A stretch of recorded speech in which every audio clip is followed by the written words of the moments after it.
Hi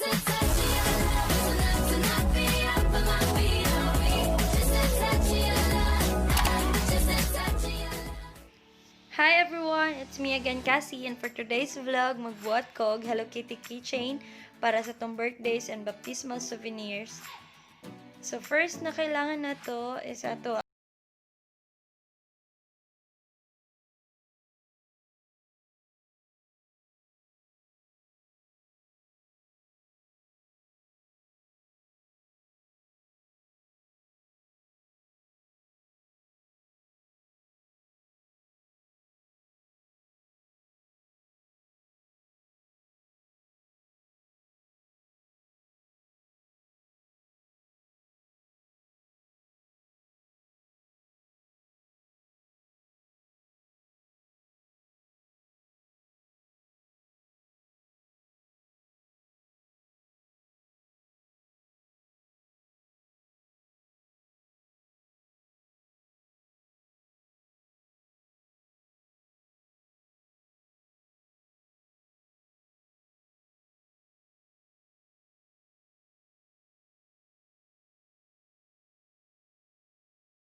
guys is musubay ko sa gawas nga part sa outline sa black.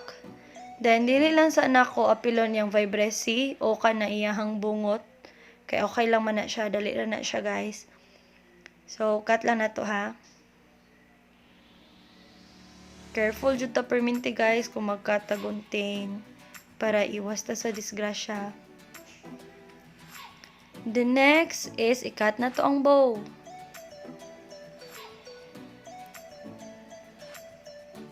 Then yung eyes para lang naatay matracean. Then iyahang ilong.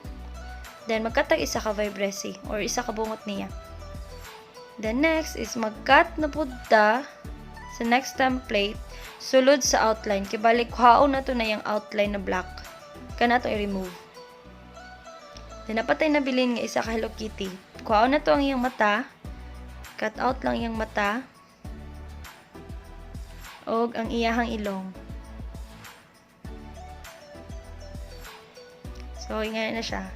Then, remove na to ang mga excess na labas sa iyahang outline na black. Pareho sa akong gibuhat. So, since gikat na to siya para makuha yung mata o ang iyang ilong, ato siyang butakan og tape para dili siya gisi. Ba, nag-gets niyo kung point.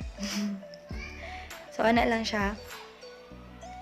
Tapean lang para murag seamless kay siya.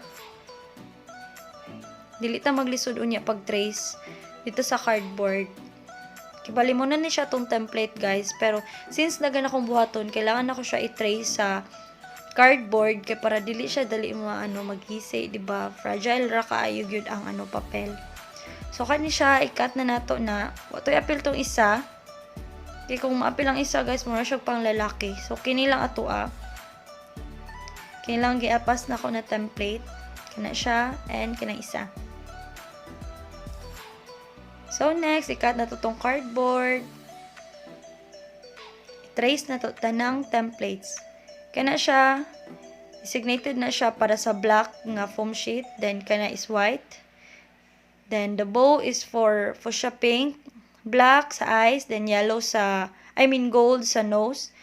Then, ang isa is gitrace lang nako to, gi-drawing lang nako tong asa dapit yang mata and ilong. Then, ang iyang bow dayon. So, katanan.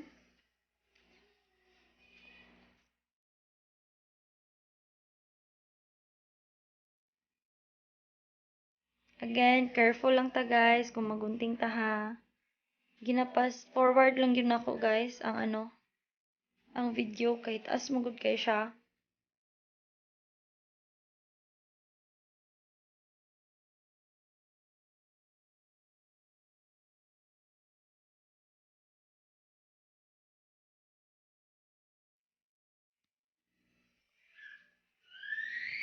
Kini nga mga template guys, pwede na to ni gamiton sunod. So next, nagkuha na ko sa akong glittered black na foam sheet. Then, ang katong template na for black, i-trace lang nimo siya dira. So, since mauni siya, ay nakasulat na black, para dali na ko siya ma-recognize, i-trace na ko siya pero pabali. Kay, katong sa other side niya, naman dito ang glittered side, kailangan sa likod ko mag-trace para dili makita ang pagkasulat gani. Seamless kay siya, so okay na. Then, magkuha ka og white na foam sheet para sa white na to na template. Pero kining white guys is plain lang yun siya, di siya glittered. Trace again, pero sa likod jud ka nga part, ayaw kalimot. Para pagpilit na to niya, dili makita. Then, fuchsia pink para sa bow. Since nakoy puncher na yung kini na akong gigamit para sa tunga sa bow. Kung wala may puncher, pwede ra po ninyo i-cut. Then, gold para sa iyahang ilong.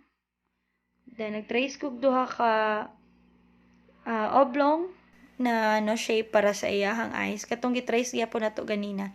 Then, para siyang vibrancy, nag-cut lang ko gagmay na strip. Estimated na lang nako. Then, it's time na para ipapilit sila tanan.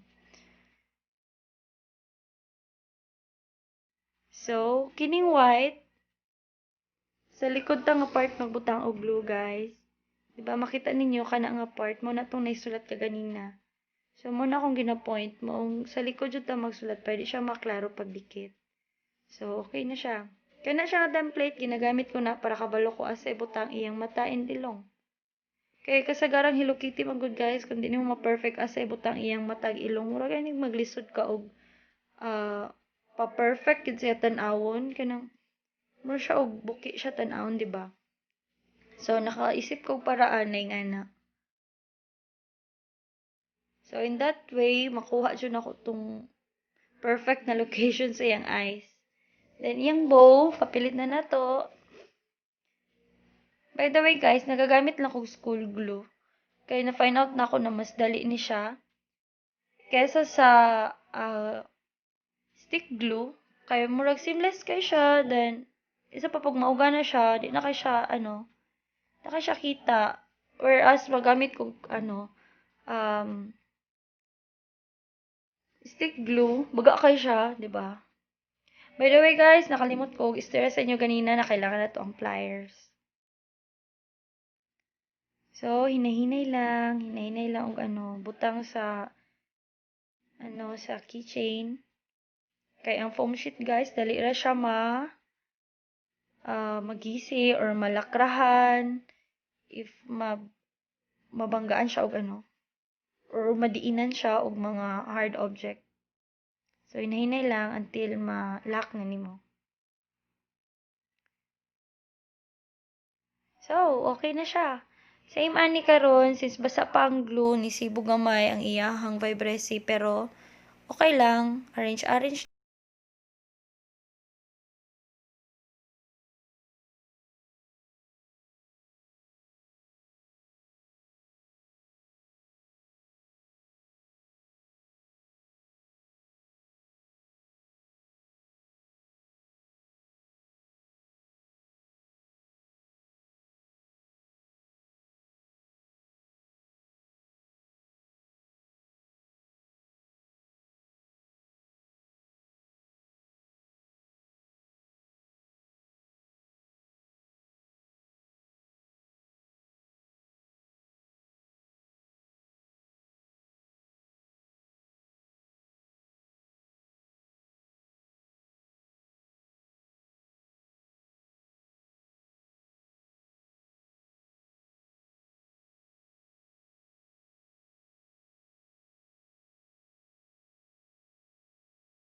Guys ha, amping lang gyud.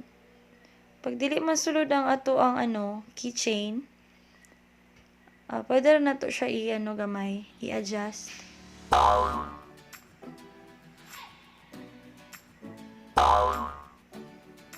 Medyo naglisod ko diri guys, kay ginaampingan jud nako ang foam sheet na di nako siya madiin kaayo. Moy nga na. Then,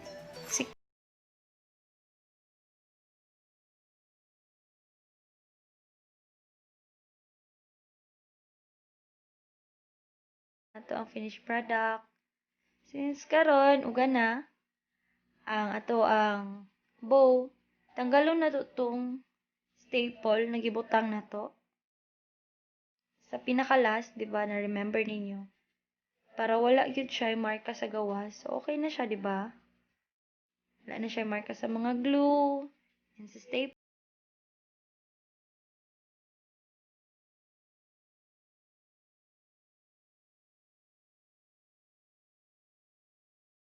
For today's vlog, guys, sagunta, nasundan ninyo akong instruction. Comment mo kung okay ba sa inyo ang output or unsa inyohang suggestion. So, thank you so much for watching. Please subscribe. Bye!